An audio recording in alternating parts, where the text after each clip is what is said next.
if you'd like to do a little bit of intro about yourself, what you do, so that at least Son can hear a little bit of information about you. Yeah, of course.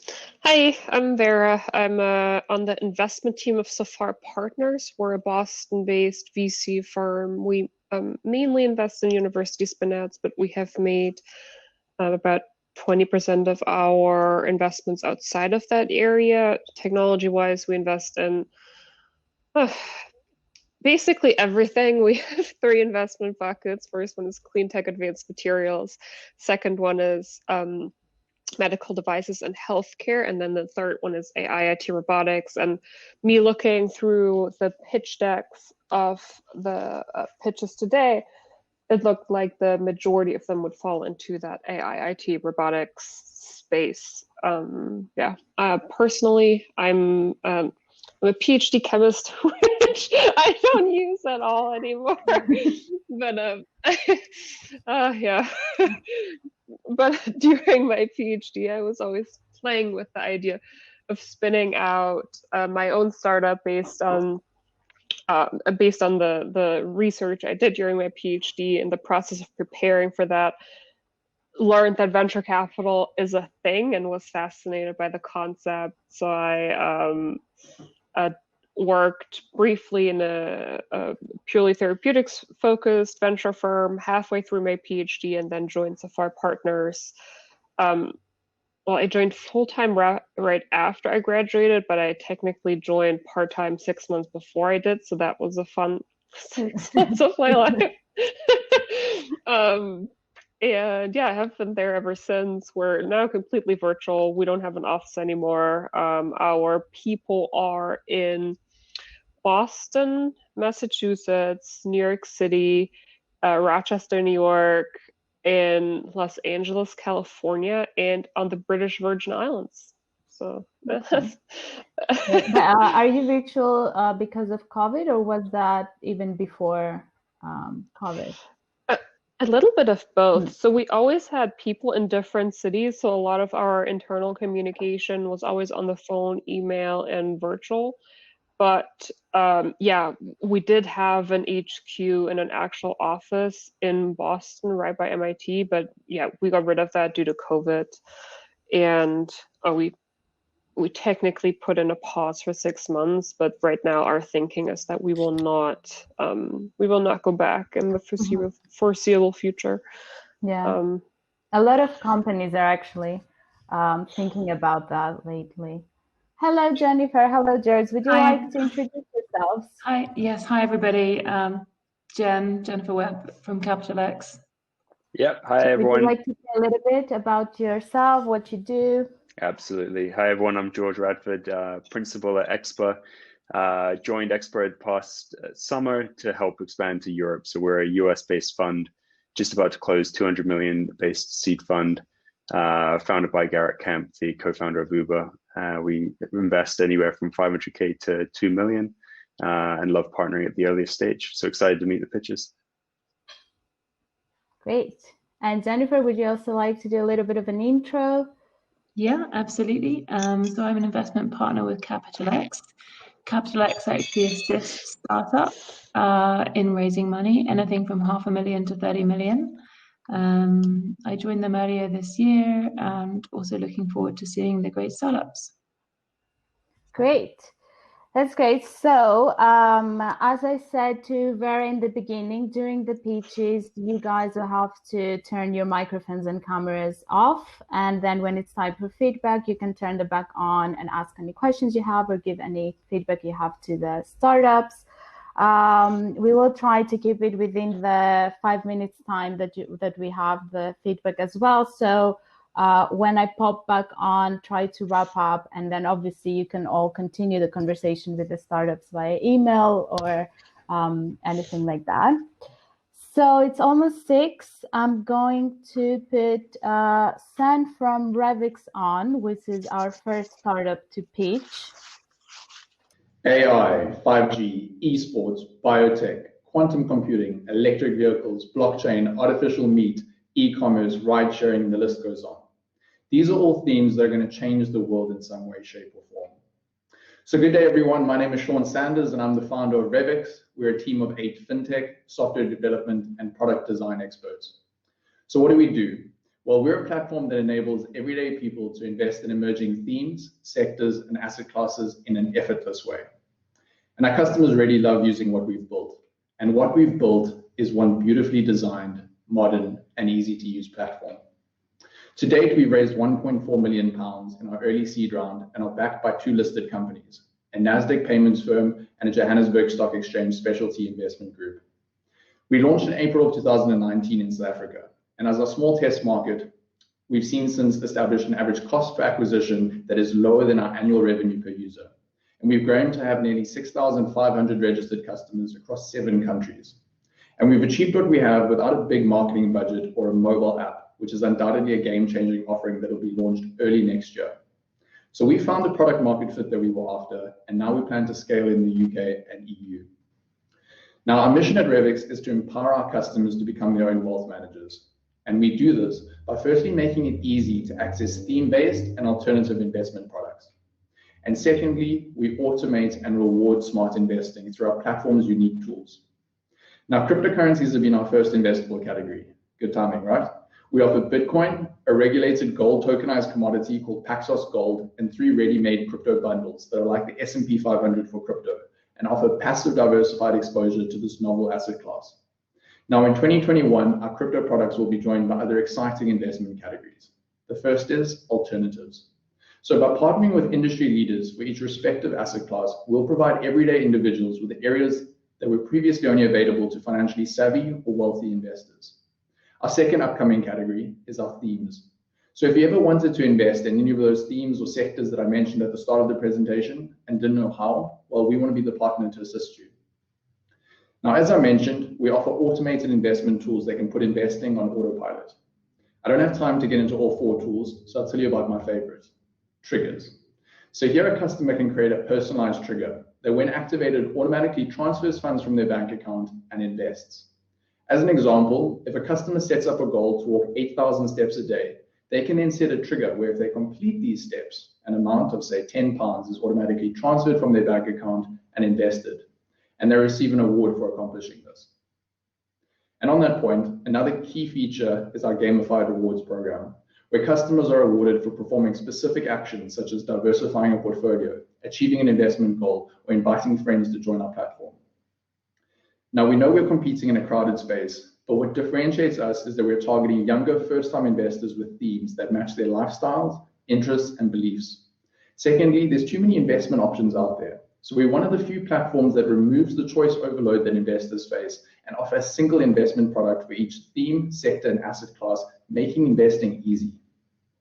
With the crypto market performing as well as it has, we've learned to sleep faster. We've broken every prior record over the last few months.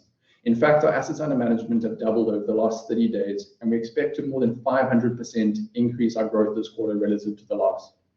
So we're confident that we can more than 10x our year-on-year revenues for the next 2 years as we branch out into other investment categories.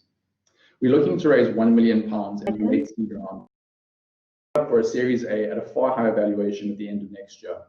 We have a European-based alternative investment platform that is looking to lead this round as a strategic investor and partner with us as we grow in Europe. So if you see the same incredible opportunity that we do, please don't hesitate to reach out to me. Oh, and what you're seeing tick over here, all of our signups this past week alone, and they're anonymized for demonstration purposes, of course. So thank you very much, and I look forward to your questions. Great, thank you very much, Son. So now, judges, if you'd like to put on your cameras and microphones and ask any questions or give any feedback you have. Hi, Sean. Great to meet you. So I had a chance to look at your deck beforehand, and well, first of all, I think your pitch is really nice. It's very sleek, and it comes across what you had a question focused on really your corporate structure. So I saw that in terms of, sorry if this gets into pretty detailed, but that you gave away quite a bit of equity already at a very early stage. So how do you see your ownership growing over the time really where you need to take on external equity funding? Sure. So at the moment, I have a 31% stake in the business. Then the two listed companies that we have, they each have 31% as well. And then there's another shareholder that owns 7%. I suppose, unfortunately, over time, I'm going to have to dilute. I'm more than happy having, between a 15 to 25% stake. It is sort of the devil that I've kind of taken on here in giving away that equity. But we do believe that we can get to break even in 2022. I mean, we're not looking to necessarily spend, millions and millions and, to remain unprofitable for years on end. So if we're able to do that, I really do believe that we can, I can get to a position where I've got 10 to 15% equity and we'd be in a Series B then. Okay. Hi, Sean. Fantastic pitch. Well done. Quick question on, are you looking at doing ISA products or anything equivalent across the EU as well as a great adoption technique? Yes, so we definitely would. I think it's quite a crowded space at this point in time. So it's probably something we'd be looking at doing early in 2022 rather than this next year. We'd be looking at partnering with a company called Gaudi Financial, which actually provides ISAs as a service or as an offering. So it's definitely something on our horizon. And I mean, tax-free or tax beneficial investing makes a lot of sense. So it is something we're looking at doing. Great. Hi, Sean. I also thought it was a great pitch, so well done. Really enjoyed the deck as well. There was nothing that stood out to me as missing from that deck, so well done. My question is around the competition. So I'm familiar with Interactive Investor, for example, and I just wondered if you could talk us through exactly how you'll sort of pull customers over from platforms like that, given I imagine that they're pretty sticky. Yeah, so let me see if I can just go back here to the slide. There we go. So look, it's a crowded space that we're playing in. We exist on the spectrum where I think you've got savers on the one side, and then you've got traders on the other side, and then the investment platforms kind of sit in the center. Our most similar sort of competition in the United Kingdom is Plum and Wombat. In the US, you would have Stash, which is very similar to what we're offering. I think our big difference really is that we're going to have traditional and alternative investment products. That is something that no other platform offers. I mean, I think alternatives are becoming something that everyday investors want to get exposure to. You sort of need to get exposure to them these days. And the other investment platforms haven't really come around to that. The trading platforms do offer the ability to enter alternative investments, but then again, you're not actually owning the underlying asset. You're owning a CFD or something similar. I think another big opportunity for us really is our theme focused. So as an example, we're going to be launching an esports ETF. Well, it won't be our ETF, but we'll be having it on our platform. And our ability to sort of target a very niche audience with that esports ETF on Twitch, which is an esports channel, obviously. That enables us to sort of have very targeted marketing where there's no other competition really in that space. And then we can cross-sell those customers onto everything else that we have. So it's a difficult sort of game to be playing against these other platforms in areas that they're naturally quite strong in and they've got deep pockets. But I think we can look at areas that maybe aren't quite as scalable. And the other thing is I think a lot of platforms out there, like if you look at Robinhood or whatever, I mean, they've got millions of customers. We're in a fortunate position where we've got tens of thousands to hundreds of thousands, which means that we can sort of go after the markets that they can't. Alternatives obviously being one, and theme-based products being another as well. Okay. Thank you. I guess I just had one other question that I'll run with. Why is 1 million the right number today? So that's the amount that we would require to get to the end of next year, and that's when we're wanting to do our Series A. So from a lot of the VCs we've spoken with, in particular VCs that focus on Series A, Series A rounds, they've sort of come back to us and said, listen, you guys need between 15 to 20,000 customers. We need you to kind of just level up and get to the next stage. So that's really what we're aiming to do. We haven't got a mobile app out yet, which is, I think is a killer feature that we need to launch. There's a few other things that we need to get done as well. So in 12 months time, I can see where we'll be positioned. We'll have automated investment tools out. We'll have a variety of different investment products. And yeah, I think that's sort of when we can go for our Series A and hopefully have a far higher valuation. Guys, Thank you so much, Son. That was a great piece. I'm sorry I will have to cut you off as the time is up and we need to move on to the next startup. But that was a great piece, and thank you so much. Thank you very much, everyone. I appreciate the feedback and the questions. Bye. Thank you. Great. Meet Alex. Alex has a lot of clothes. Most of them sit unused in her wardrobe, but what's the harm in that? Well, if Alex does this, and her friends do it, and their friends do it, and their friends do it, that's just too much clothes. It's £30 billion worth of unused clothes in the UK, and that is just the UK. It is such a waste. Today we're buying new trends quicker, we're wearing them less and disposing of more. It's time for Alex to break up with fast fashion. Enter New, the social networking app to share your clothes and reduce your impact. It's an open relationship with your wardrobe, and the rules are simple. All members pay a monthly subscription fee of $7.99 and share their pieces in our collective wardrobe. Borrow, lend, and swap items, either short-term or long-term. Give away the pieces that you're ready to consciously uncouple from, or borrow just for a fling. So how New works. As a renewer, Alex uploads her much loved but underused pieces to New. She gets a token for each item that she uploads, and she can spend the tokens to take a piece. Members can meet up in person or use Parcel Motel or UPS or bike delivery for postage. So Alex trades shopping for swapping, climate anxiety for a new sustainable fashion experience, and she can now buy less and wear more. New is front and center of the secondhand clothing market, the next big trend in fashion. Secondhand market is expected to grow to 1.5 times that size of fast fashion and triple in value to 64 billion by 2028. And we see the biggest opportunity in the mass market adoption of previous fast fashion consumers over to swapping platforms like New. There are lots of people out there like Alex, approximately 9.4 million people like Alex aged 18 to 35 across the UK and Ireland, and 126 million when looking at Europe and America. This demographic genuinely care about sustainability, but they overconsume fashion in a completely unsustainable way because they love fashion and they want to look good.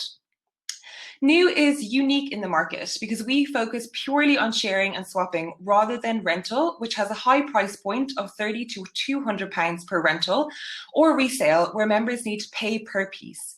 Instead, new members pay a fixed, accessible subscription to use the platform. And we intend to scale rapidly to new locations. As New has no physical infrastructure, we can grow autonomously through our membership base using the network effect. To date, we've launched the app publicly on iOS and Android, generating 9.6k in revenue. There's over 5,000 members, and 300 of which who have paid, with 1,200 completed shares. We've partnered with UPS and Parcel Motel for logistics, and Superhog for insurance on the platform. And we've developed an environmental impact calculator with the London Waste and Recycling Board to track the carbon, waste and water offset per share on the platform. We're also working on B2B partnerships and exploring additional revenue streams. New is led by a great team. I'm Aisling, CEO with a background in media and sustainable fashion. Paddy is New's CTO, a full stack developer, having previously led tech teams across Zalando and HubSpot. Roisin is our COO with a background in fashion merchandising and commercial management. And Alex is our communications manager and social media extraordinaire, building the brand and our community. We are raising 1 million seed round in April 2021, with Bethnal Green Ventures already committed to raising the committed to taking part in the round. This funding will be used to grow the new team and to begin scaling our network outside of Ireland and the UK. This is a model that works at scale, and we expect to become profitable in 4 years' time, with the aim of reaching 135 million in annual recurring revenue by 2024. Help us to build New, the social network to share your clothes and get ready for something new. Thank you. Perfect. Thank you, Eileen. Yeah, fantastic pitch. That was, I think, you covered all the bases. I think the one area that I'd love to know a bit more about is how you're building both on the demand and the supply side. So maintaining a quality supply is obviously a key hurdle here. And then on the demand side, I'd like to understand a bit more about the retention metrics. So once people sign up, how often are they purchasing? How much are they transacting? And then how long are they staying on the platform for as well?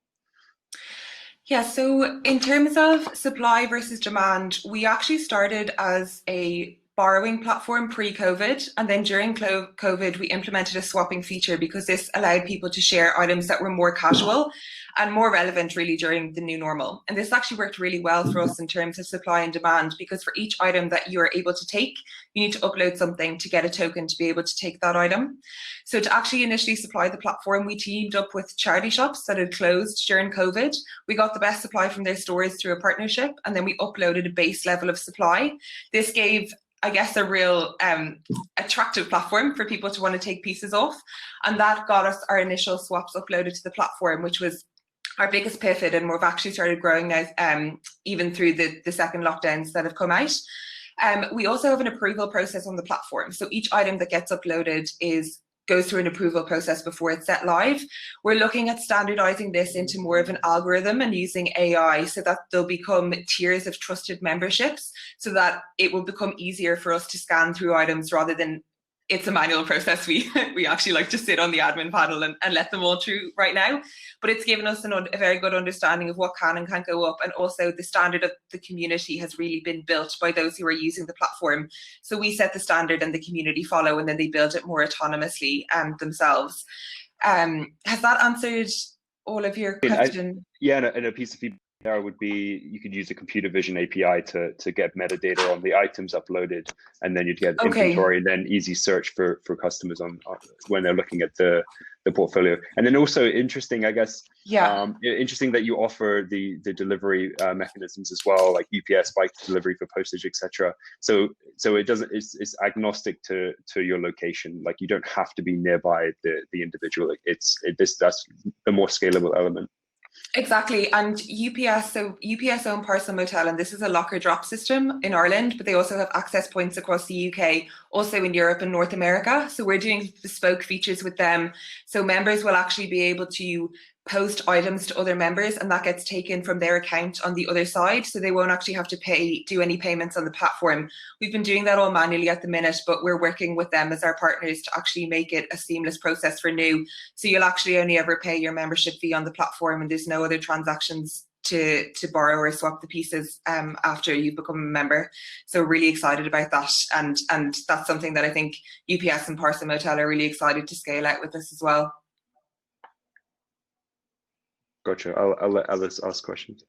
Super. Yeah. Hi. Hi. Oh, go ahead, Vera. Hi, great to meet you, and great pitch. Kind of on that, could you elaborate a little on your UPS partnership and how you see that grow? I just figured that the physical exchange of items is going to be a key problem for you to optimize. Yeah, so how the UPS access points work is it's like Amazon locker drops. So there's in newsagents or petrol stations, garages, lots of local areas all across Ireland and the UK, there's these little locker drop boxes, and they simply post it, they put it in their closest locker, and this gets taken to the locker that's closest to the member. So members don't actually need to meet up in person. They can do if they'd like to. Pre-COVID, this was brilliant for the likes of universities and workspaces, and we focused very much on small hyperlocal communities, but that's totally expanded since COVID. So you have people swapping all over the country, and this can happen in a matter of a day or two. If it's bike delivery around London, it can be with you in 2 hours. There's companies like Uber for bikes, and they just pick it up within half an hour. So it's really great. Yeah. And how do the economics for that work out for you?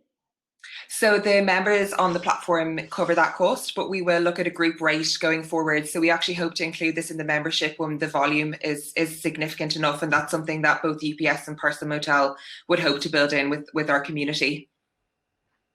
Great. Yeah, just anecdotally, my mom was also part of it. Cool. Oh, lovely. I love that.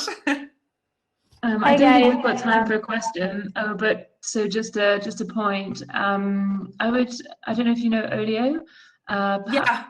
Perhaps check them out. They built an amazing community movement behind their sort of food exchange. Thanks, Jen. Yeah, Tessa has gone through our deck for us, so I'm on to her a lot. Super. Thank Perfect. you. Okay, no worries. Thanks, Jen. Thank you. Great. Thank you so much, Eileen. That was a perfect pitch. And if you want to hear more from Jennifer and any of other judges, you can communicate with them after the event. So I'm going to put Nigel from TrueInvivo on. Great. Perfect. We can see everything. All right. So I'm going to start your 4 minutes now. Good luck. Okay, thank you. So my name is Nigel Biggs. Hi, everyone, and I'm the CEO of TrueInvivo. Imagine, heaven forbid, you have been diagnosed with cancer. You'd probably have radiotherapy treatment. Radiotherapy is wonderful for 75% of patients. The other 25% are harmed, sometimes very seriously, or the treatment fails. TrueInvivo makes tiny radiation measuring devices called dose mappers, which you can see on a glove in the picture there. The problem is that dozens of microbeams of radiation are fired at your tumor, enough to kill it eventually, but hopefully not enough to damage nearby vital organs. But clinicians cannot see or measure exactly where the radiation hits in your body. They and you have to wait weeks to see if it worked. One of our disposable dose mappers slipped into a relevant natural orifice can measure over 100 micro doses at or near your tumor. Afterwards, the dose mapper is read in our patented reader so that clinicians can compare the actual doses received with the planned doses, and errors can be corrected the next day. This works for 70% of all cancer occurrences. These pictures are of uncovered strings, the 1D showing the gold, the £1 coin, the 2D mesh for breast cancer, and 3D for cavities. The business model is very simple. A typical cancer center sees around 1,000 relevant patients a year. We sell them around 2,500 disposable CE mark dose mappers. They're used on every patient and therefore generate high recurring revenue. We started a postal reading service so hospitals can use dose mappers on a low-cost consumables budget without buying a reader until much later. Our customers are the 8,000 or so cancer centres around the world, which is around a £2 billion market. We have 5 signed NHS partners and 1 private healthcare group starting trials now. And next year, we're selling to the 1,000 EU centres in the EU using medical distributors. And the year later, we will obtain FDA approval to enter the USA. The TrueInvivo was founded by Dr. Shakar Jafari. She won a UK Innovation Women in Innovation Award and is on the EU committee for what is called in vivo dosimetry. I previously founded a software company to successful IPO, and the team on the board have an in-depth experience in radiation technology, engineering, medical, and sales into the NHS. There are only 3 devices currently that can measure radiation in body. Dose mappers measure up to 400 points. The others measure 4 points and 1 point. That's really why we're ahead. The chart obviously has a classic hockey stick, but if you look at the red figures, you can see we break even in 2022. In 2025, we expect 56 million revenue, 21 EBITDA. Recent exits have been between 7 and 12 times sales, which would value us at 400 million or so. This is our 3rd seed round, now raising 1.5 to 1.75 million to expand hospital trials and sales, to build a dose mapper production line. We want that in the UK, to hire a business development director and accelerate commercialization. We have 1.4 million committed. And to finish, with your investment, you can help us save millions of radiotherapy patients from harm worldwide. Thank you, and open to questions. Great, thanks, Nigel. Could you expand on that? You said 3 seed rounds. Yep. I was trying to go backwards. I've done it. So 2 years ago, we raised our first seed, which was 300k EIS. Last year we raised 430k EIS, and in between we've had another couple of hundred raise of grants. But there's 2 seed rounds previously, and now this year we're getting 1.5. Gotcha. And go ahead, Vera. Sorry, I didn't mean to cut you off. You ask your question. No, my question was, so UK first, then you want to tackle go distribute across the 1,000 European hospitals, and then so the plan for the US.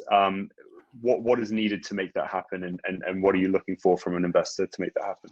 Right. Well, experience in doing it would be good, but the key thing technically is we have to get FDA approval. We've got CE approval for Europe now for all our dose mapper devices, and the reader literally last week went in for final CE approval for that. Should be in Q1. For the USA, we need FDA, which is sort of the same. It's not that different from the CE, but we nevertheless have to go through that quality approval for it.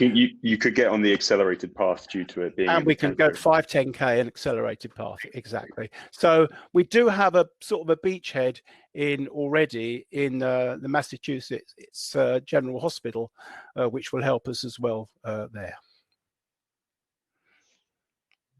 Yeah, hi, Nigel. Good to meet you. Could you elaborate a little on your current partnerships? So, what have you reached? What have been the outcomes so far, maybe in the clinic even? Yes, sure. So we have very close partnerships with five hospitals who are signed up as collaboration partners. 2 of them have been with us for running an Innovate UK grant for the last 2 years. That's both NHS in Portsmouth and in Guildford, where we are. And what we've done mainly in Portsmouth is they've done research trials with our beads. That's been reported. There's now 45 peer-reviewed papers, I think, about our technology. But Portsmouth, Guildford, Bristol, trying to think, Shrewsbury and Southampton, I think now, are ready to start actual trials with the dose mappers that we put out to them as initially on an agreement that they do the work, we provide them for free or funded from Innovate UK. They then will do the work and they will publish the results. That's the important deal, because in the medical world, no one likes to be the first, a bit like investors jumping in too early, like others to be there and see what else has done. So you find others who publish it, and the medical people like to see other things published, and that's where we're doing at the moment. Mm-hmm. And from those early studies that you've done in partnership, do you have any healthcare outcome results, maybe any measurables you can share with us? Yes, well, the key thing is that, this is not therapeutic. This is a device. It's a bit like a thermometer in some ways. It's measuring what radiation gets into the body that enables clinicians, to then correct it if it's a bit wrong. Okay, it's very difficult to show any outcomes because no one knows what would have happened if that particular person hadn't been measured. Okay, but at the moment it's all on phantoms. That's model patients rather than on actual patients, except there is a trial going on in Tehran. We have a research partnership with Tehran, not commercial, I hasten to add, and they've used our 3D design on actual patients, and their head of medical physics has said he now trusts the beads rather than saying it's something wrong with the devices. Our beads, he believes it when we say what the dose is. So essentially, it's very hard to show how good we are on any particular patient, but as we get it running, they'll be easier to say that the number of side effects and everything should go down. So do you need a large scale study in order to prove the effectiveness actually versus say the statistical averages of overdosing and the effects? It's not the overdosing. Okay. It's not the overdosing. It's about getting the doses right over the 20 or 35. If you take prostate for men, it's typically 35 days worth of treatment, 1 dose a day. And the problem there is if they get it a bit wrong, then they either, yes, it might be overdose in one sense, but it might be just not accurately at the tumor. It might be that it's off a bit. Okay. And so it's avoiding the side effects of bowel perforation, incontinence and things. So it'll be, that will be gradually come out. But what's important is that initially at the first session, out of the 20 or 35, they can measure what's going on in the body, compare it to what the plan was. And if it's wrong, and they believe our device, which they should do because it's been proven and scientifically proven, then they can adjust the dose the next day. The point there is they then get to the right dose after the 20 or 35 sessions. They know they're on the right track. At the moment, they don't know. Hello, guys. I'm sorry to cut you off. We will need to wrap up and go on to the next startup. Okay, so I have Noreen from InSpace. All right. Hello, everyone. I'm Noreen Hall, and I'm the CEO and co-founder of InSpace. I'm also a professor at Champlain College in the US. And InSpace is a video conferencing platform built by educators for educators. Zoom fatigue, anyone? As you know, we have all been doing a lot of virtual meetings like we're doing right now. And sometimes it can be very exhausting and frustrating. And sometimes it's hard for professors to connect with students in virtual spaces. It can feel a little stale. And colleges right now are struggling to differentiate from much cheaper alternative of online education. And they need better tools where they can highlight the differentiated education for professors. And that's what InSpace does. InSpace is a video conferencing platform that introduces vibrant conversations and teamwork to virtual spaces. Everyone is a video circle, and you can move your video circle anywhere in the space. You can drag the space around, and as video circles get close to each other, people can hear each other, they can have conversations and engage. As the video circles move away, the sounds go down so people can go and find other conversations. And that is the magic of InSpace. Now you can have multiple conversations in one space and you can have social cues. For example, I'm presenting to you right now, but I can't see my audience. And it's really hard to connect when you can't see people. I can't see you nodding your heads or maybe not. And it would be really great if I can see all of you. And I can do that in space. I can see my audience. I can see where they are emotionally and physically through these movements of their circles around. And here you see students are collaborating on a whiteboard. The other biggest challenge right now in education that we're facing every day in the classroom is the teamwork. If you create breakout rooms in any other platform, it takes you to other meetings. And as a professor, I don't know where my students are. They can't come back and ask me questions, and it's a very disconnecting experience. With InSpace, you do one click and the rooms appear. Inside the rooms, it's audio isolated, so you can only hear people who are inside the room and you don't hear anyone else outside. But you can see them for visual cues. So if a student has a question, all they have to do is just drag their circle next to the professor and have a nice conversation while everybody else is not distracted by that specific question that they might not have. And this way, students are so much more engaging and we're seeing so much better results. And the best part is that you can even have some fun and take your class anywhere you want to be and just travel the world. I mean, you can't really have too much fun in 2020, so why not? Yeah, so the big thing here is that you're in charge of your virtual experience. You can be anywhere you want to be. You can zoom in on small conversations. You can zoom out and see where everybody else is. For example, I would love to see where you all guys are right now in my audience and see how you're doing and what little movements you're doing and get some social cues about it. All right, so we have already gone to market and our customers love it. We currently have 3,500 account requests on our website that we're servicing and 300 active hosts. So these are professors who use InSpace in their classroom every day and 51 colleges. And 90% of people who see InSpace, they immediately invite others to join and check it out. And you can find more about us on our website, what professors are talking about us. We have done zero marketing, so this is just organically grown numbers. All right, so profit and where we're going for our business outlook. So this year, our projection was to make $200,000 in revenue, and we are currently at $177,000 in revenue, and we only started offering schools to sign up starting November 15th. So this has been 2 weeks. And our projection is that by the end of the year, we're going to be at 20 million revenue, and in 3 years, we're going to be 100 million revenue. How are we going to get there? Great question. So August 1st is when we wrote our first line of code, and September 1st we had our first pilot program, a college that basically wanted to use it while we actually still building it, and that was a $50,000 deal. We started building it, and then November 15 we opened up for other colleges, and now we have $177,000 in revenue and $1.75 million in our sales pipeline right now. And our plan is just to continue growing, and we're So the opportunity here is we're at a seed round. We're offering $1.5 million for common stock. It's $13.5 million pre for 10% post, and 100% founder and team owned.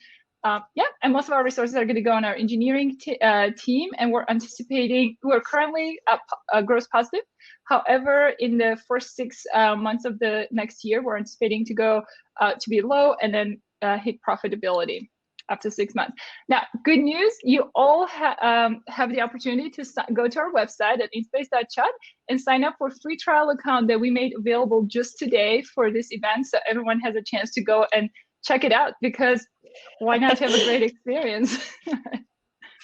Sorry, I actually already did. You already did? Okay. Yeah, I already did.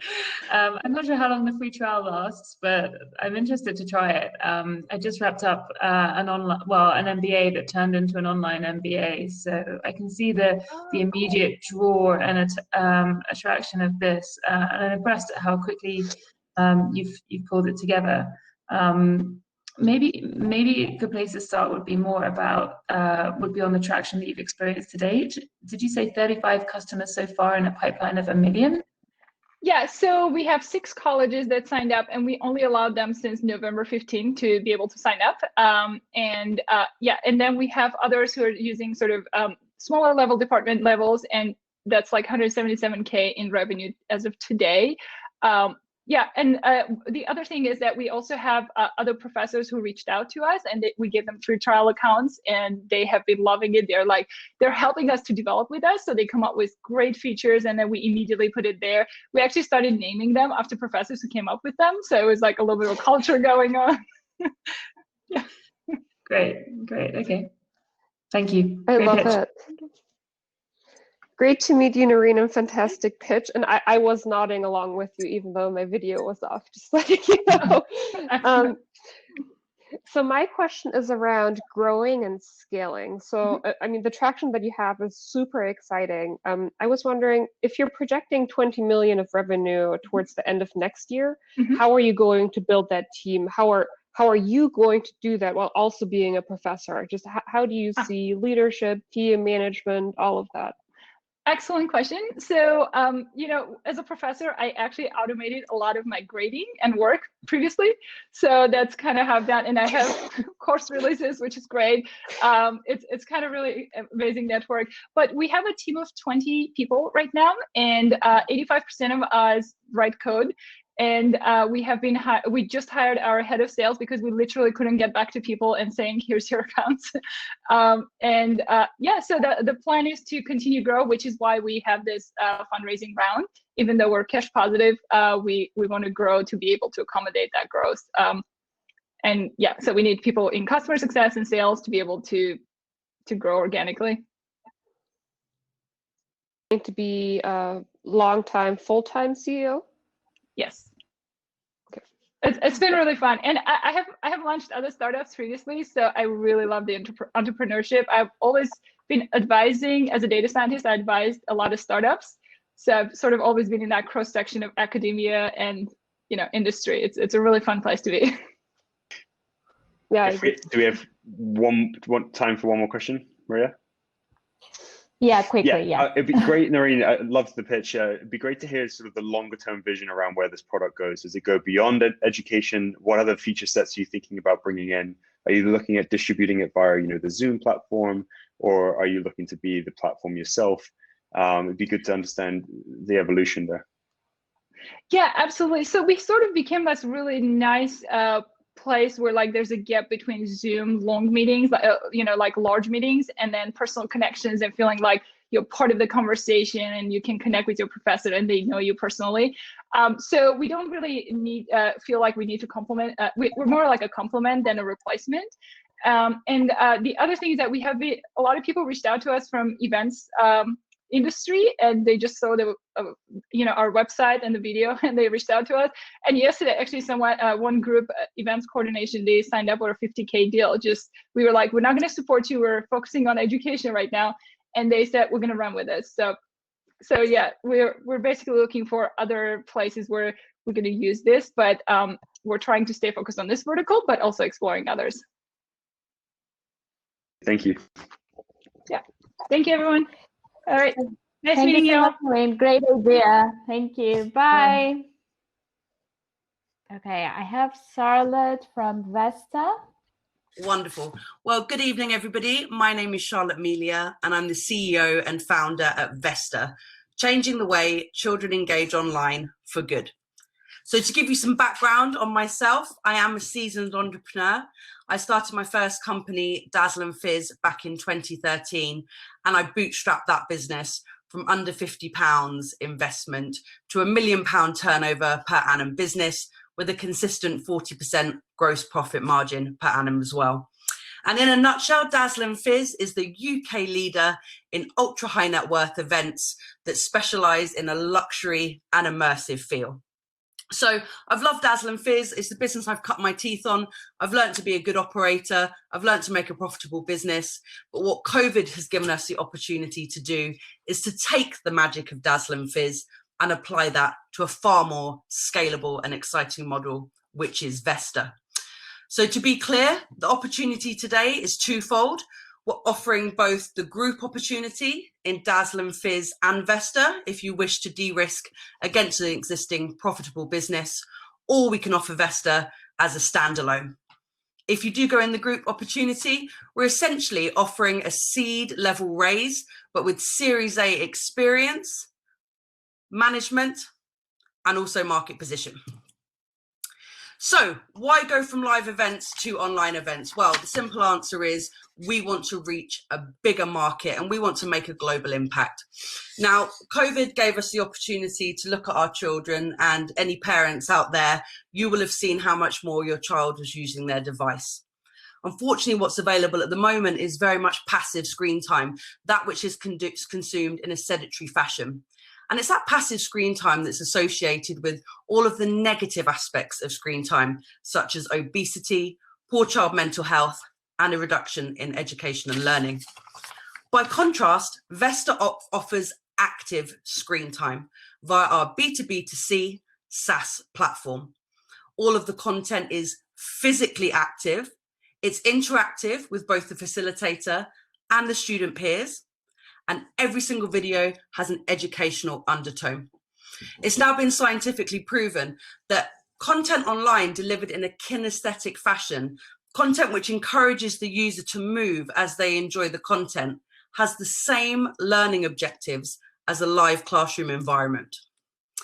So our platform will be tech supported in 3 key ways. Number 1, all of the on-demand content will be user-led. The child will be able to choose what the facilitator does and what learning journey they take.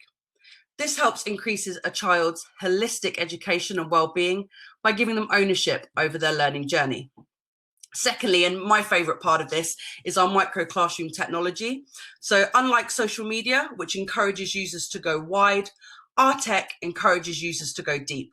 When the children engage in one of our educational classes, the algorithm will sort them into a micro classroom of max 20 kids. They will then stay with that cohort for the full academic year, allowing them to get peer support and peer relationships. And in line with that, we will also be offering our own integrated live streaming that will simulate a live classroom or live activity environment. In terms of the revenue model, as I mentioned earlier, it is a B2B2C play. Our early adopters include Blackstone UK, Blackstone US and Facebook, and it's £10 net per user per month. In terms of our go-to-market plan, it will be direct via our corporate contacts at Dazzle and Fizz, our 25,000 pre-qualified HR contacts, and via our distribution partners, including Parental Choice. Our ask is we're looking for 1.5 million on this round. If this is in line with Dazzle and Fizz, that will be on top of the 4.4 pre-seed valuation. So in essence, what we're doing is changing the way that children interact online for good, both with content facilitators and with each other. We welcome those who want to change the world and leave it in a better place than they found it. And I welcome your questions. Thank you very much.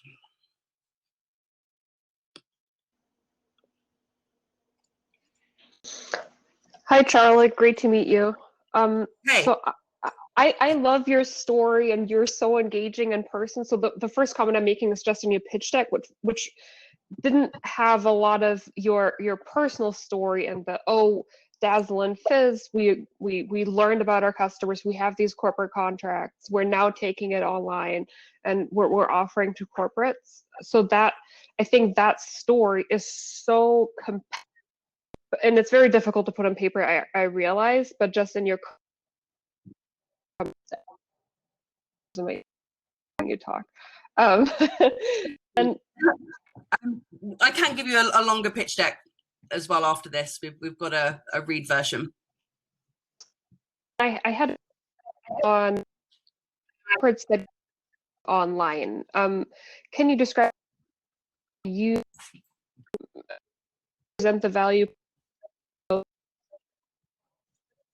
I'm sorry, you broke up there, Vera. Maybe it's so kind as to repeat the question.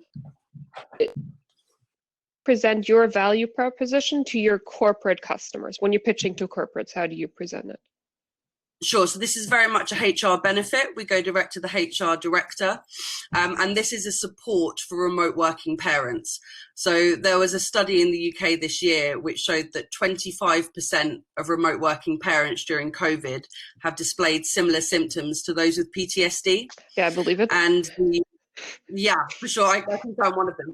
And the Duchess of Cambridge with the Royal Foundation just completed the early years study, her first decade of study.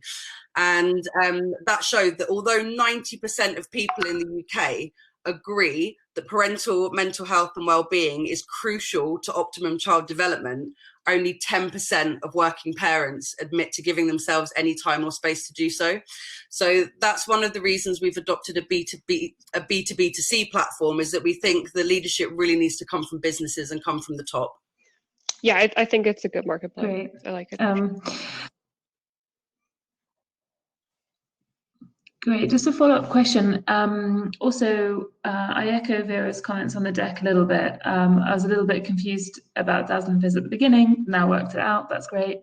I'm sure it's all set in the longer deck. Question a little bit on your sort of business plan. Can you talk us through how much investment you need to make in the content side of things, and then also the kind of pricing and economics for your revenue side as well? Sure. So in terms of the revenue model, it's to the user, to the B2B, it's £10 per staff member per month with a minimum term of 6 months. This will increase incrementally per annum to 250 minimum users and 500. But we will be adopting a land and expand model where we plan, there is a allocated marketing spend to do in business marketing throughout the term. Mm-hmm. Worth noting that 100% of our corporates have gone on to re-sign for the next contract, which is really cool as well. And in terms of spend, we're in a very fortuitous position because of Dazzle and Fizz, in that we already have an in-house theatre company. So that's capping our content creation at only £6,500 per month, which I appreciate is very low. But the benefit of that means that you're getting very, very cheap content with a very, very high quality. It is the antithesis to the marketplace, where it's kind of the wild west out there, and this means that all of our messaging and education can be on point every time. Interesting. Thank you. George? Yeah, my questions are around the content line, and if you have an in-house theatre production, how are you what's the ideation sessions like for that, and how are you making sure that this is going to be a big hit, the efficacy is high with kids, and that there's a wide reach and that it's going to be highly sticky, because obviously that's a core component of that engine. For sure, and I think this is our biggest strength, to be honest, George, in that we have come from over a decade of engaging some of the world's most discerning children. If you can entertain royal children in a palace for a whole weekend with about 2 people and not much by way of support, you could do anything. So the way we work as a theatre company, we've worked together for over a decade. We are a proven team. We have a series of workshopping and devising methods throughout the year. And to be honest, we're constantly creating content. So it's not something that's daunting to us. It's very much the norm. This isn't doing anything different. We're just putting it on a platform. And the cornerstones of children's entertainment, I know there's a bit of I had a feedback the other day that, oh, how do you keep kids engaged when they're so fad-based? They're not. If you engage a child in kinesthetic learning with quality facilitators and you give them a sense of ownership, they're the 3 secrets. You can engage any child for a long period of time. Thanks. I think we might be able to, my other questions were around the product build and the interactivity and whatnot. But if we don't have time, we'll do it offline. Cool. Thank you very much. Thanks, everyone. Bye, Charlotte. Thank you you so much. And yeah, definitely email George for more questions and feedback. Great presentation. Let me kickstart there. I'm the founder and CEO of Situ Live, and this is a bold, ambitious plan, guys, to fundamentally change retail. And if you're in the UK, certainly at the moment, you can see that retail certainly needs a bit of reinvigoration, and I do believe we've got the plan. So just very briefly, I've spent the last 15 years of my life building retail agencies with the likes of Samsung, LG, PlayStation, brands like that. But in the past couple of years, had massive frustration just with how there are so many amazing products, and I bet you guys all use them, and everyone else watching, amazing products, whether it's Spotify, Bose, amazing TVs, products that really will help you live a better life every day. The problem with retail is it does not bring those products to life. And as this new innovation comes out, we can't really see that stuff. So I set myself a challenge a few years ago on how do I bring to life those products with real inspiration and education. So for me, it's all about how do we change a whole retail industry. But to change retail, you've got to change retail, as the first slide shows. So I'm going to move on to the second slide, which I'm hoping you can see, and do holler if it hasn't moved. So fundamentally, I take a step back. Innovation brands, even some of the brands we may have seen today, want to sell products. That's the real want. But retail has failed these brands. It doesn't bring them to life. So brands are now all revolting. They are all moving to a new direct-to-consumer model online. But they have a problem. Thousands of brands have no economical way to bring their products to real life and then gain quality direct leads to their website. So fundamentally, there is a market of spend with a lot of brands in the world of experiential, which is trying to target consumers to engage with their products. But that is very sporadic. And that market is growing for various reasons, which I can share.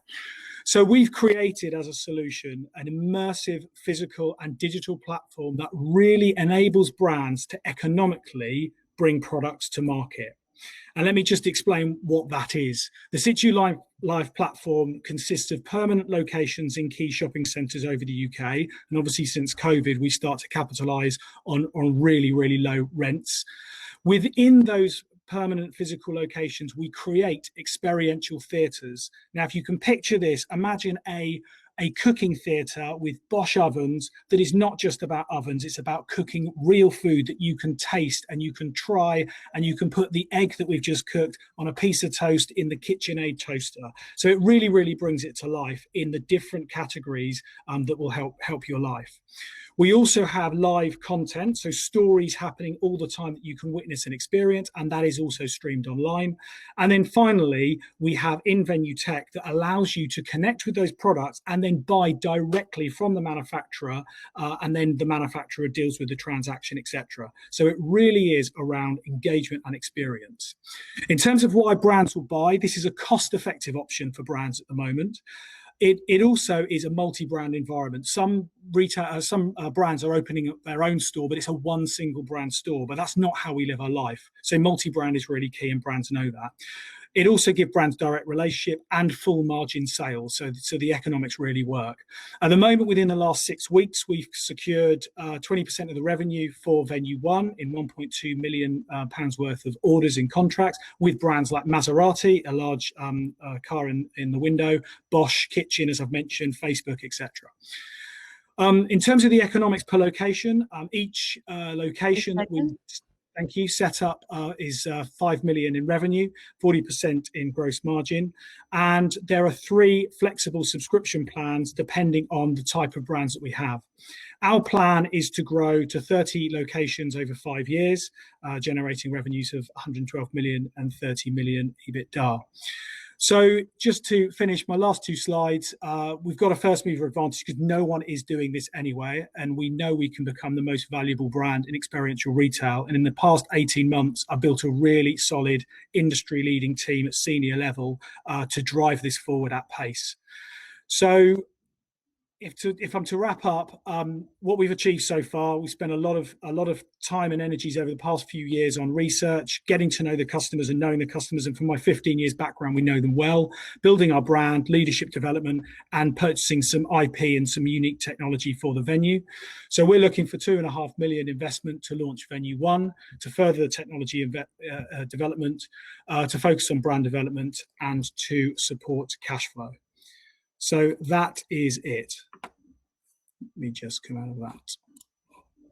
Fantastic, Warren. Great pitch. Sorry, I rushed the end bit there.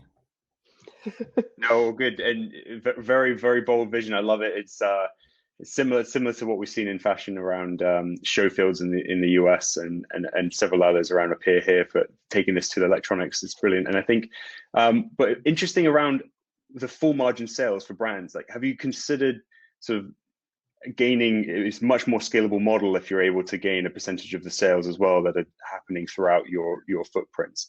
Whereas now you've just got fixed unit economics with the model you have today. Like, have you had that discussion with some brands around potentially capturing a bit of a few of those sales? Yeah, I think the point there, and we're quite adamant on it at the moment, certainly, is that it's a great point, but it would start to push salespeople and incentivize salespeople to sell product on the day, and that is not what the consumer wants. So, hungry salespeople trying to sell more LG products because LG aren't getting enough sales through on the day is not the culture that we need to drive from an experiential point of view. So the challenge we have had, George, in that is convincing the brands that the marketing ROI is still there and it works, because some of these consumers are not going to buy, and there'll be a lag time because you're not going to buy an oven on the day. There is a longer consideration. So yeah, there was that consideration. The last thing I would like to add is, if some brands, and some brands do want to do this, if some brands would like to cite a retailer that you could buy through, and that's fine for us, we'll happily do that. Any kickback we get from that, we'll give to our charity of choice, which is probably Mind at the moment. So we start to put a different edge on what we're giving back, if that makes sense. Okay. My other question is around just expanding on what you mean by a physical and a digital platform. So obviously you're providing the space. Are you also providing any of the tech that makes it more advanced, haptic technology to touch and feel different products, or the brands bringing that themselves? Like, how much are you bringing to the table as much as them, or are you just bringing the space and curating the selection of top tier brands and putting that experience together? Yeah, great question. We do everything fundamentally. Brands, if this is a turnkey operation for brands to provide their product and the tech and the training. For us, we provide the in-store tech, the analytics, the staffing, which is absolutely critical. The staffing. I've run staffing agencies in the UK for years, so it's what I know well, and the curation. So yeah, everything to do with bringing it to life. The actual tech used to display the product, we also do a lot around that, but not over teching it, because actually the products sell themselves being products. You see what I mean? Yeah, totally understand. I want to give the others a chance for questions. Cool, thank you. Thanks, George. Thanks, George. Great questions. Hi, Warren. Great pitch. Hi. Thank you very much. Really like your vision. My question is around around the pipeline actually, and I just wondered, you know, what have been the barriers to building that pipeline?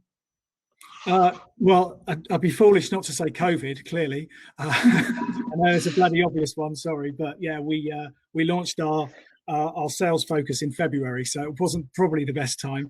But yeah, I think in short, what's happened since then, which is a positive, is actually the speed of which brands realize they need something different to retail. The barriers before, Jennifer, were brands were nervous about trashing their own retail channel and selling direct. That's changed now. So that barrier's gone away. The barrier now is fundamentally Situ Live is an unknown. We're not John Lewis on the high street. You know, we're not, dare I say it, Selfridges or another player, although the players are dwindling. So being a slight unknown means how much risk is there? We're going to have to try and de-risk this early on as quickly as possible. However, brands like Maserati and others are now signing up, so that helps the momentum go forward with other brands. The one last thing I would share while the lights are going out, because we haven't paid the bill on the electricity, clearly you can see behind me, is some of the bigger brands want to enter into longer legal discussion. So some of the barrier is the length of discussion in terms of securing a brand on board, but that's on the top tier brands, if that makes sense. Maria, do we have time for a quick question? Unfortunately, the time is up. What a shame. A quick one. I'll ask you later. Yes, Please do. definitely. I do urge you to. Thank you so much, Warren. I'm so sorry to cut you off. I think that was my fault, Maria, so thank you very much anyway. Goodbye, everyone. See you later. Thank you. Bye. Okay, so I have Fortu next. I would like to tell you more about Fortu. Fortu is the digital platform that we're building for high net worth individual. The idea is that me and my co-founder started this business a couple of years ago with the vision that private banks will adopt digital wallets alongside traditional private banking accounts that they offer, because there is a transition of wealth that is changing the whole industry. So we see that this market will grow and it will basically.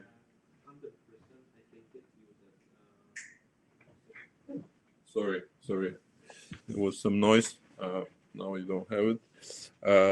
So basically, we see that this market of private banking will adopt digital wallets as a new standard for payments and for alternative investments, because as you probably know, there is a growth in the alternative investment sector, and there is a number of wealth tech platforms which are targeting high net worth millennial investors. So what our e-wallet does, basically, it's a solution which is primarily addressing two main issues. First, it's a payment tool, so it's a tool similar to Revolut, so you can make payments, do FX. Second, it's a tool which allows you to invest in alternative investments through us, because it will give you a single entry point, single KYC AML, single login into multiple investment platforms such as Kraken, Interactive Brokers, Wise Alpha, etc. So basically, it's a big number of platforms which offer different alternative investments. So we offer access to them through us, and the idea is that our clients would have a private banking account, which will allow them to use both traditional bank account and e-wallet at the same time. So so far, I mean, we started this summer. So from summer, we got some traction. We received a lot of interest from the existing customers, because Our previous business is external asset management business, where we have existing AUM and a certain number of customers in the portfolio. So that AUM basically provided us with first traction. So we have 72,000 annual recurring revenue at the moment. The goal is to get to 1 million ARR, so we can raise a substantial Series A round. So right now we're raising a seed round. We are quite transparent. I mean, we're raising it on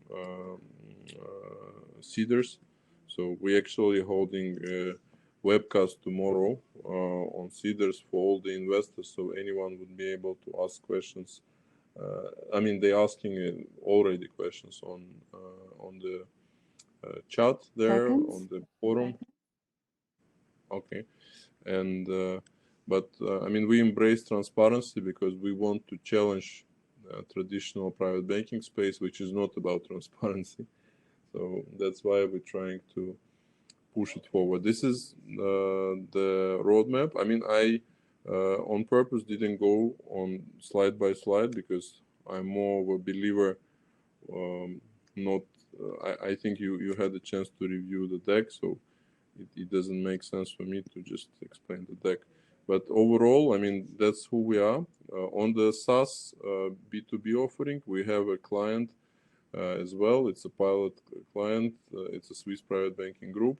And we have a number of clients in the pipeline that we're talking to, because we see a great revenue opportunity there. As we're not restricted geographically, we can sell software wherever we want. Whilst on the B2C offering, we are now dealing only with the European Union customers. So I think that's it. I'm open for your questions. So maybe yeah, we can dive into questions. So shall I stop the screen because I can't see you when I'm sharing the screen for some reason? Please stop the great. Okay. Thanks, Azamat. That was a great presentation. Thank you. Look, I'm quite familiar with this market. Can you hear me? Are you gonna write the questions, or because I don't know how it's gonna work? Or can anyone hear me? I can hear you well, Jennifer. Azamat. Yes, well, Jennifer. Azamat, can you hear us? Yeah, I can hear you. Can you hear Jennifer? Yeah. Okay. Yes.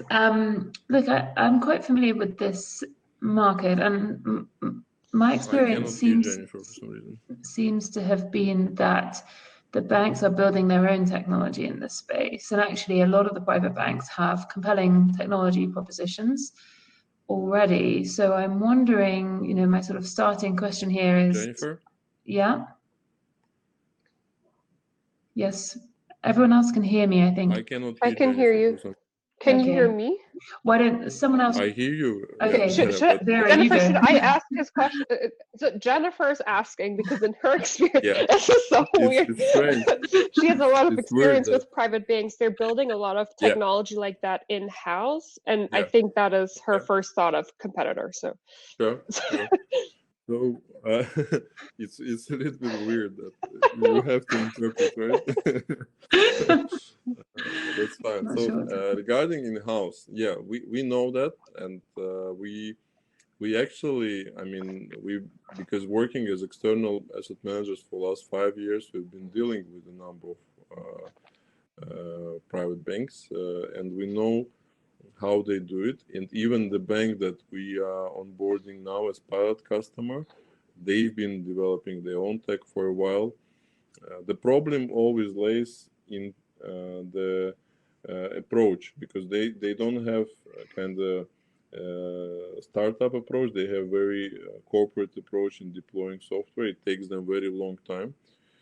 On average, it takes more than 2 years to just deploy one feature, because they always try to get it perfect and then end up not to deploying it at all. At least that's what happened to UBS London. I mean, we know the story. they spent over £5 million on working on the app that they wanted to deploy, but then in the end they ditched it. They decided not to do it at all. And that story repeats. And we know that UBS now, I mean, with the new CEO, they are focusing on digital. We understand that our target audience on the B2B SaaS would not be the top 10 tier 1 banks, but rather smaller banks, which have significant AUMs, but they're not well known and they don't have in-house tech capability. At the same time, apart from banks, there are external asset managers, wealth managers. There are, because it's selling software is a global market opportunity. As I mentioned earlier, there is a big number of banks globally who service high net worth individuals and who want to offer an access to wealth management and payments. The idea is that for bank, it's a really good solution to attract customers and to retain customers, because they will be revenue sharing with all of those platforms. So they will be continuing to make money together with those platforms. As this software deployment, it's not only an API integration, but it's also a commercial agreement transfer that we share with the bank. So they will see the revenue sharing opportunities on those investments that they offer through this platform. Okay, great. Oh, hi, Maria. Are we already up? Yes, we have one question. If you want to have a question or something else to say, we do have a little bit of time. Yeah, so your customers are other private banks and you don't have to go through any of the regulatory approval process yourself. Am I understanding that correct? Yes, I mean, we have basically two strategies to develop this vision of offering digital wallets. The B2C offering is we are already FCA regulated and we can open accounts ourselves. Okay. But we are after the blue market, so-called blue market, the market that is not currently covered by private banks, because there is a big number of millennial high net worth individuals who use different tools like interactive brokers, TransferWise, in order to deal with payments and investments. So with our B2C offering, we're targeting them. With our B2B software offering, we're targeting private banks, wealth managers, external asset managers, those who deal with existing private banking clients and they don't have software or technical capacity within the team, basically. Okay, great. Yeah, thank you. Great. So, Azamat, I'm gonna have to cut you off now because we need to move on to the next startup. Thank you so much for repeating. Great presentation and great questions, guys. So I'm gonna put Raquel, if I pronounce that correctly, from CardMedic.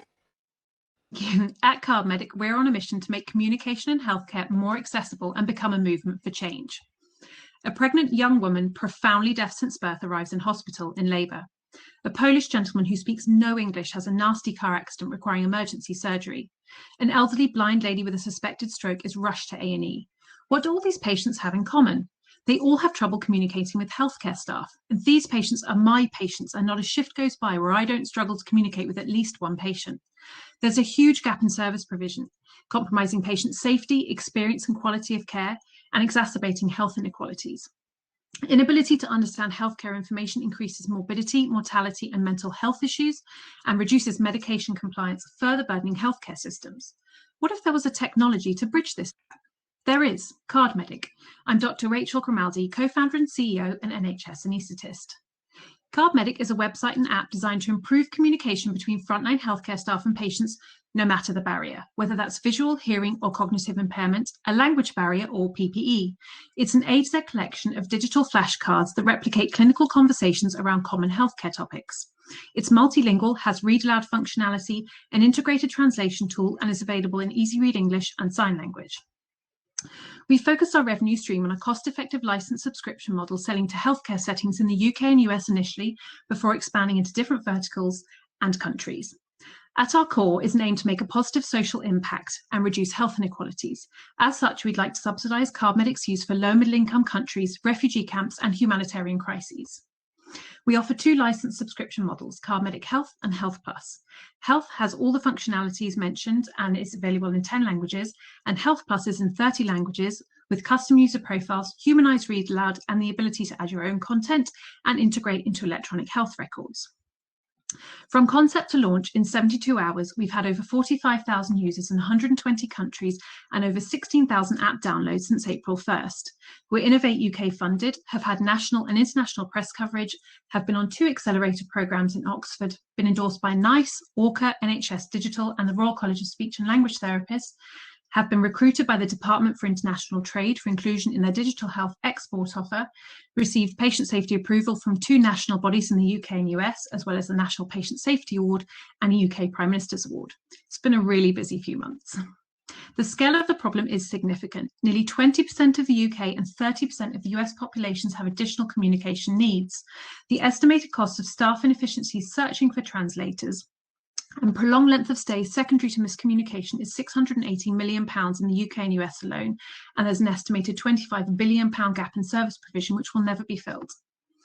The average cost for a translator is £120 per person, and there's over 100 million people in the UK and US alone with additional communication needs and a growing translation spend of £800 million. On our journey to profitability over the next 5 years, we've set ourselves a goal of making 11% of the market ours, generating nearly £90 million of revenue in 5 years.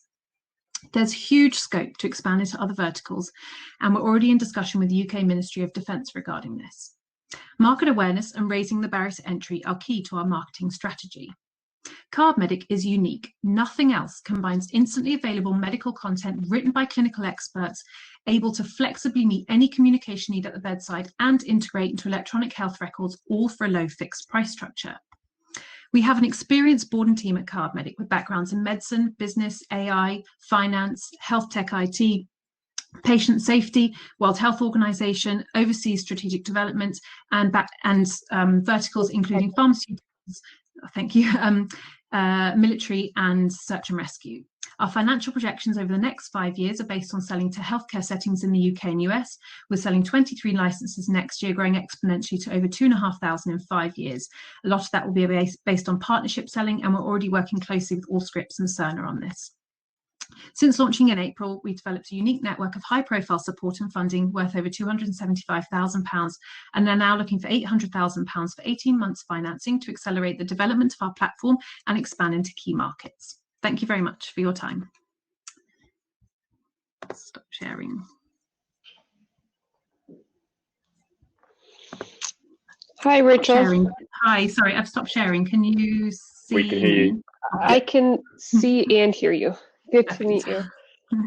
So, a wonderful pitch and presentation. And just from personal experience, we for volunteer organization, we try to get a sign language interpreter to assist our audience, and it was it took up a lot of man hours. Let's put it that way. I had a question on the integration in the medical space. Can you just step me through the approval process? Because I'm assuming a lot of the communication between doctor and patient needs to be accurate, especially if you're consenting someone. How does that work? Yeah, absolutely. So one thing to say is that we're a software as a service, so we're not a medical device, so we don't need to go through the regulatory approvals, for example, with MHRA or being HIPAA compliant in the US. But we do need to make sure that we fulfill certain criteria, and we've already got the NHS clinical safety standards clearance and the data security protection clearance. What we do is we're a communication support tool. So what goes into the background and adding the content is very complex, because exactly as you said, we need to make sure that we're providing really accurate information. But what we need to present to the patients is clearly very simple in kind of layman's terms. So from a legal perspective, you know, we've definitely got that covered in terms of making sure that we have notices available so the users know that this is not to substitute, you know, actual sort of medical knowledge and diagnosis, for example. That is still up to the clinician interacting with the patient. But this is providing a communication support tool to enable that interaction to take place as accurately as possible and reduce the risk of miscommunication, because as you know, through just using a sign language interpreter, there's so much that's lost in translation. And the sign language team that we're working with themselves have said, I was in hospital last year, or my dad was in hospital last year, and I had no clue what they were trying to say to me, and now I understand.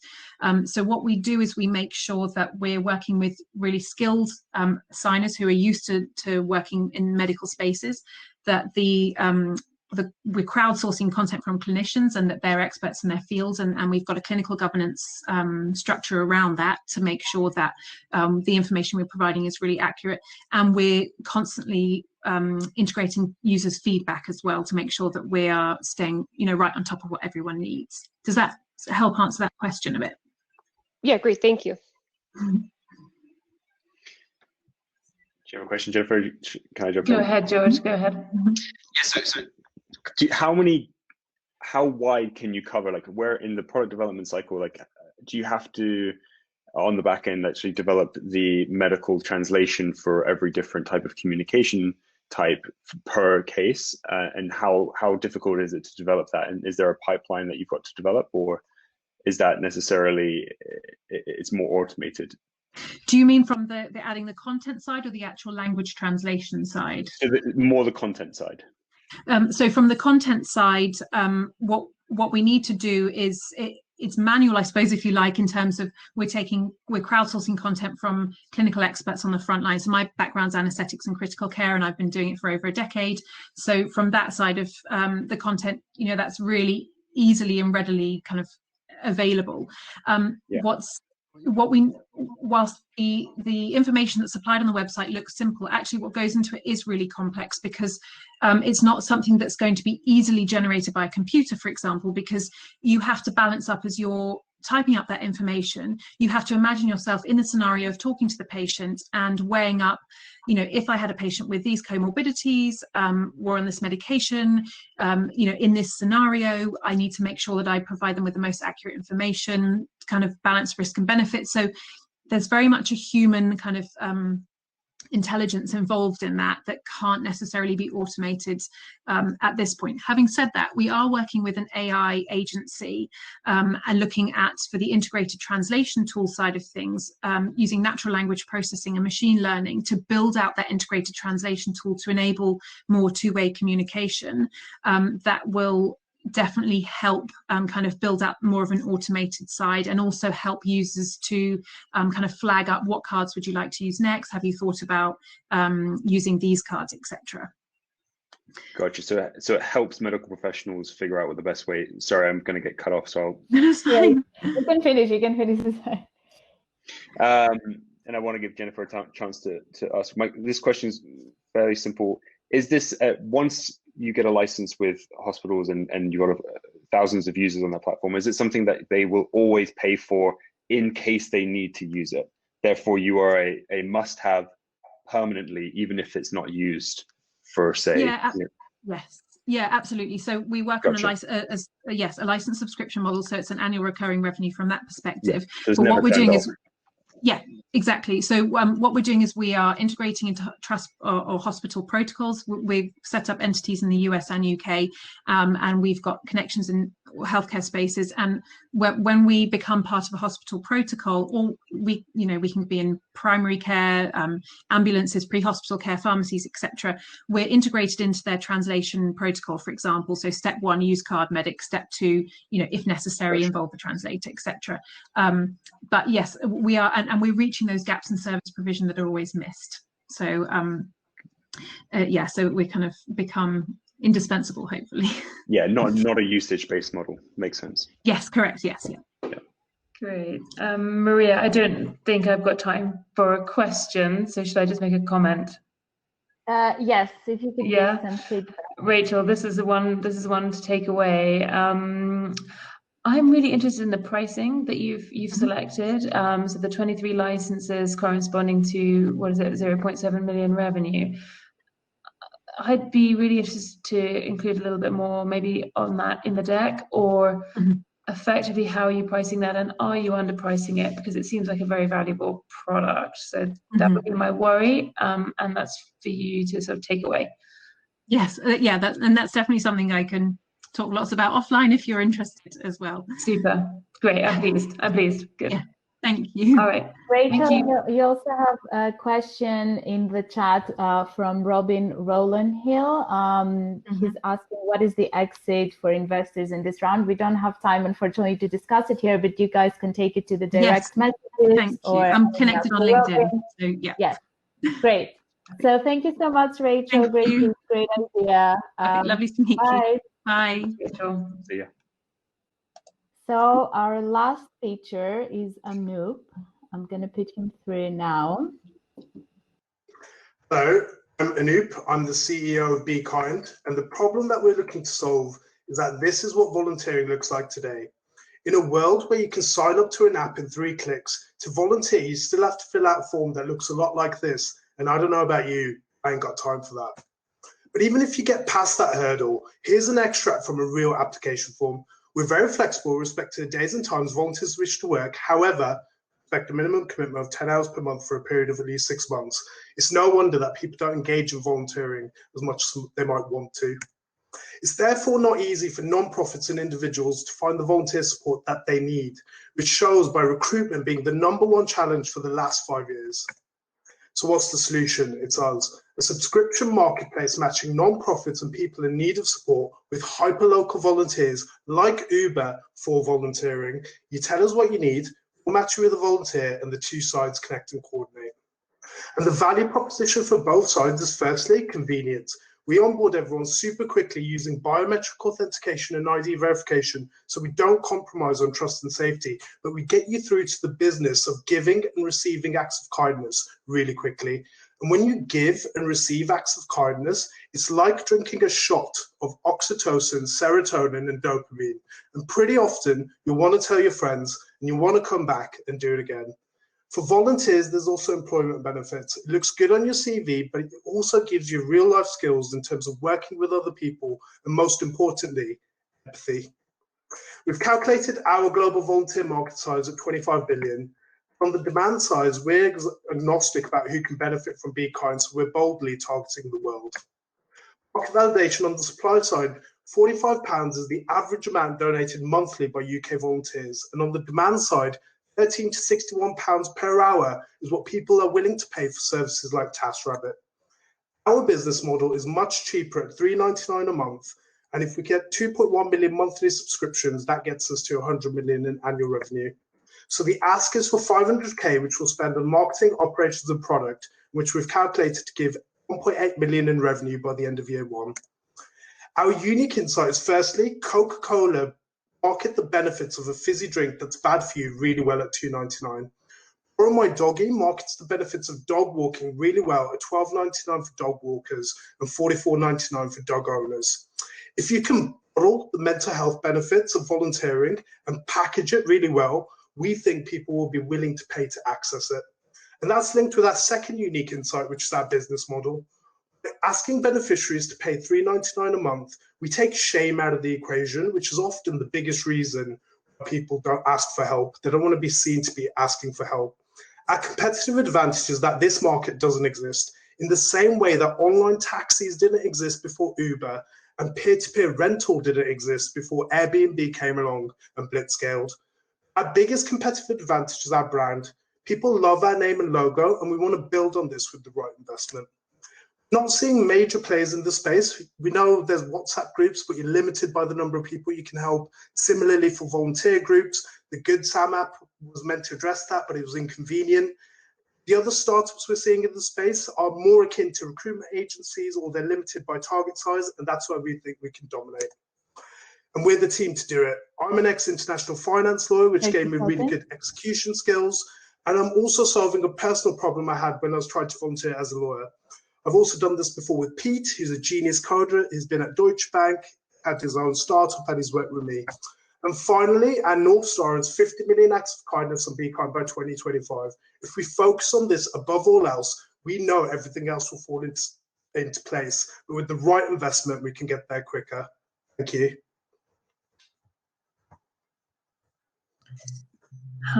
Hi, Anu.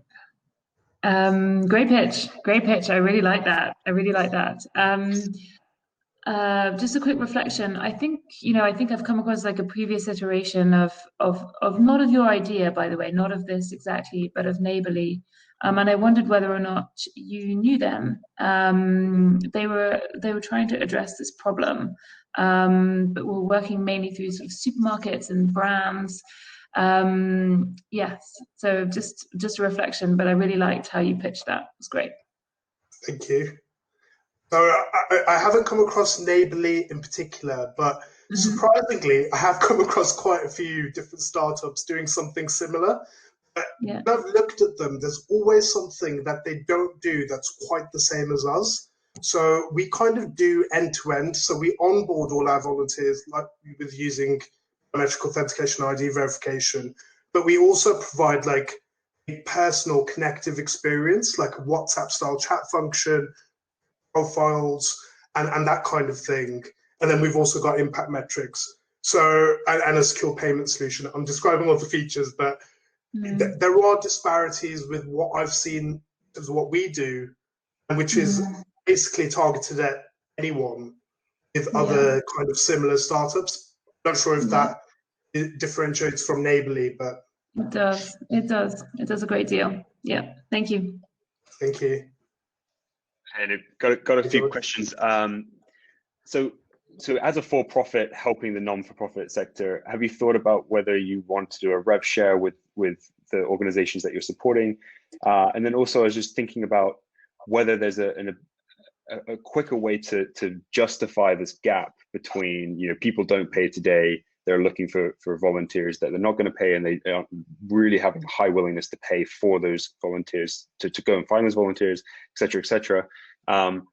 To justify that gap, is there a way to go to the charities that need these volunteers, get their donors to essentially work with the financial officer of those organizations to get a portion of money for this type of platform, and then have a rev share on the marketplace with them as well, so there is a kickback for the success?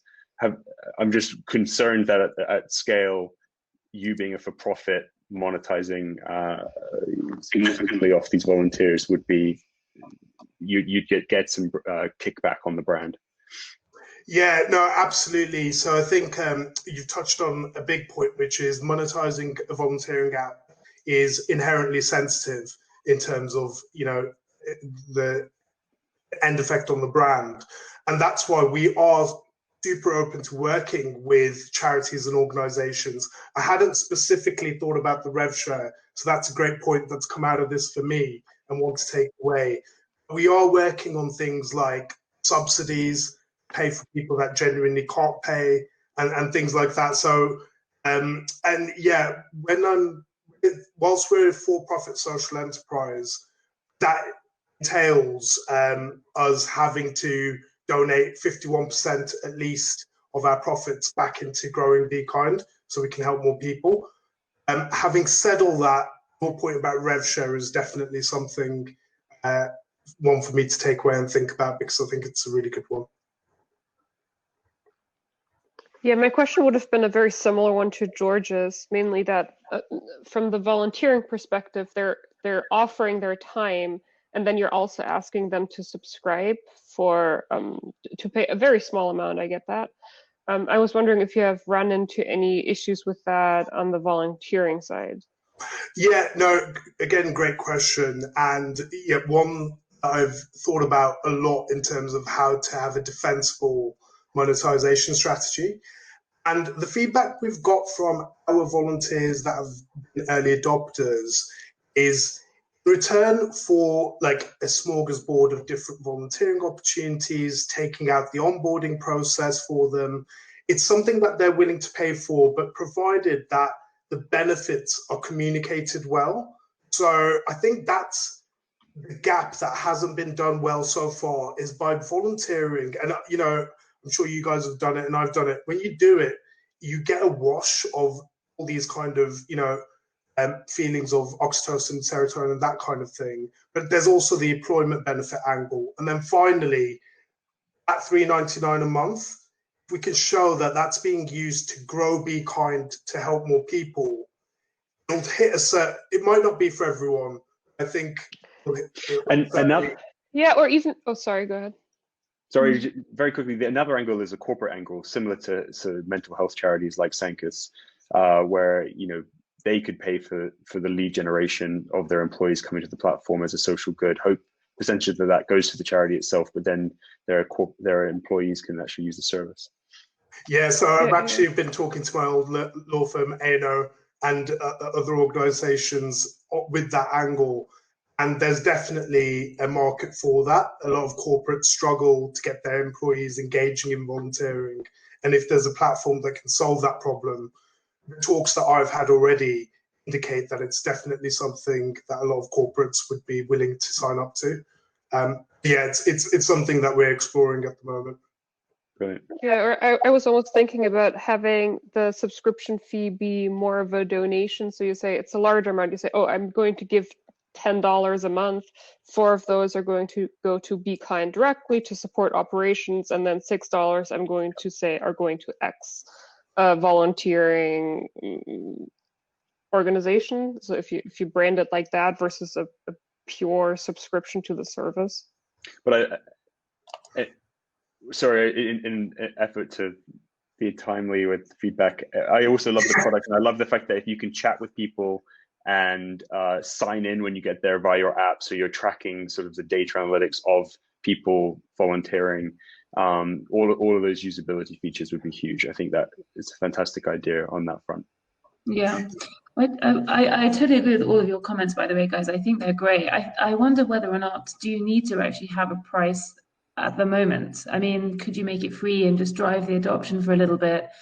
You're very early in your journey. I'm not sure that I mean, it's great to have all of these ideas in terms of monetization strategies, but actually right now, I think I'd focus on building your community and being able to show that it's super loyal and that people are getting real value out of the platform.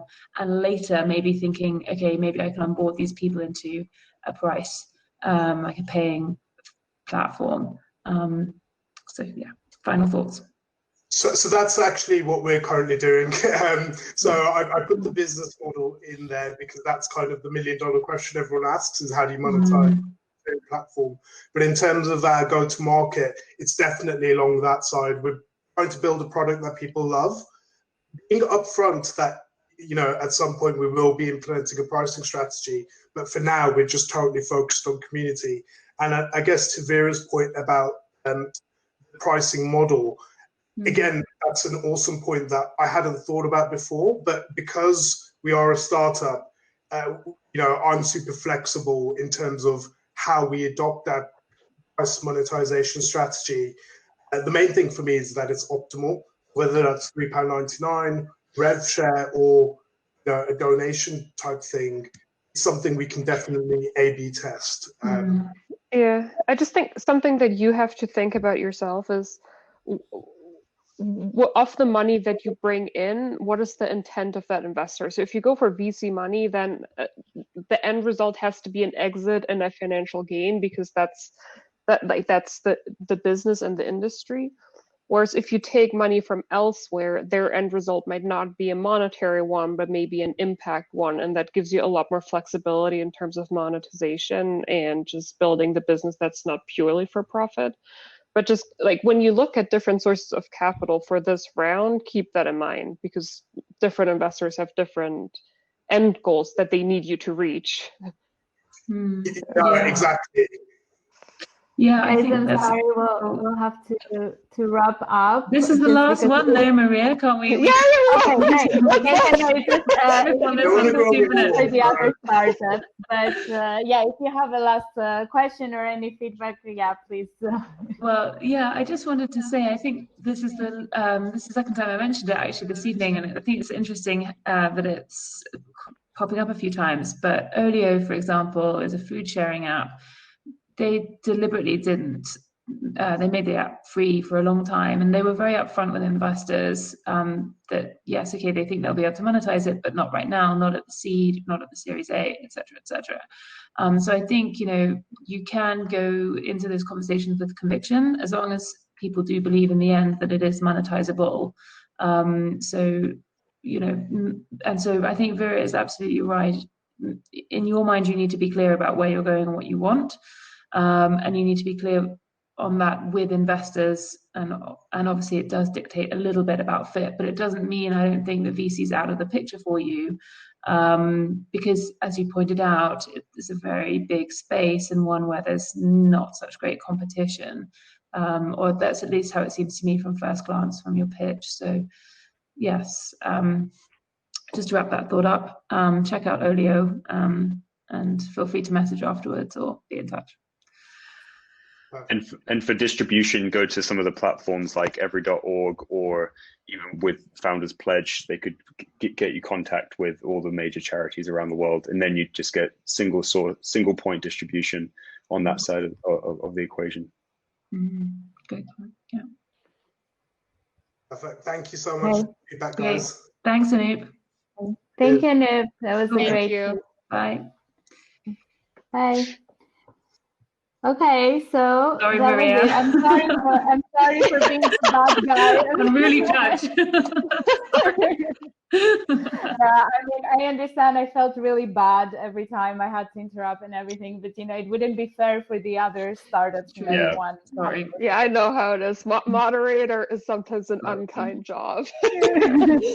I'm sorry. But yeah, I think we can all agree we heard some great pitches and great advice and questions from you guys. So it was really enjoyable to watch, and everyone had a great time. For you judges, I just wanted to ask you if you would like to go to the judges discussion room now, after here, so we can hear a little bit about your thoughts on what you heard today, and all this. That would be really great. And yeah, that's it from me, I guess. Everything ran smoothly, so my job was done. And it was great. I hope you all enjoyed it as much as I did. It was great. Thank you. You kept How us do all you get to moving. the judges discussion room? Sorry, where is that? Yes, so if you go to the sessions, there will be a judges discussion room if you'd like to join, and we just want to hear, you know, any thoughts you had on the startups you heard today, any advice you might have for startups, and anything like that. Just a quick discussion to end the event. Yeah, Brilliant. Great. See you there. Great. I'll see you there. See you soon. For everyone else, thank you so much for joining. I hope you enjoyed. Bye. Bye.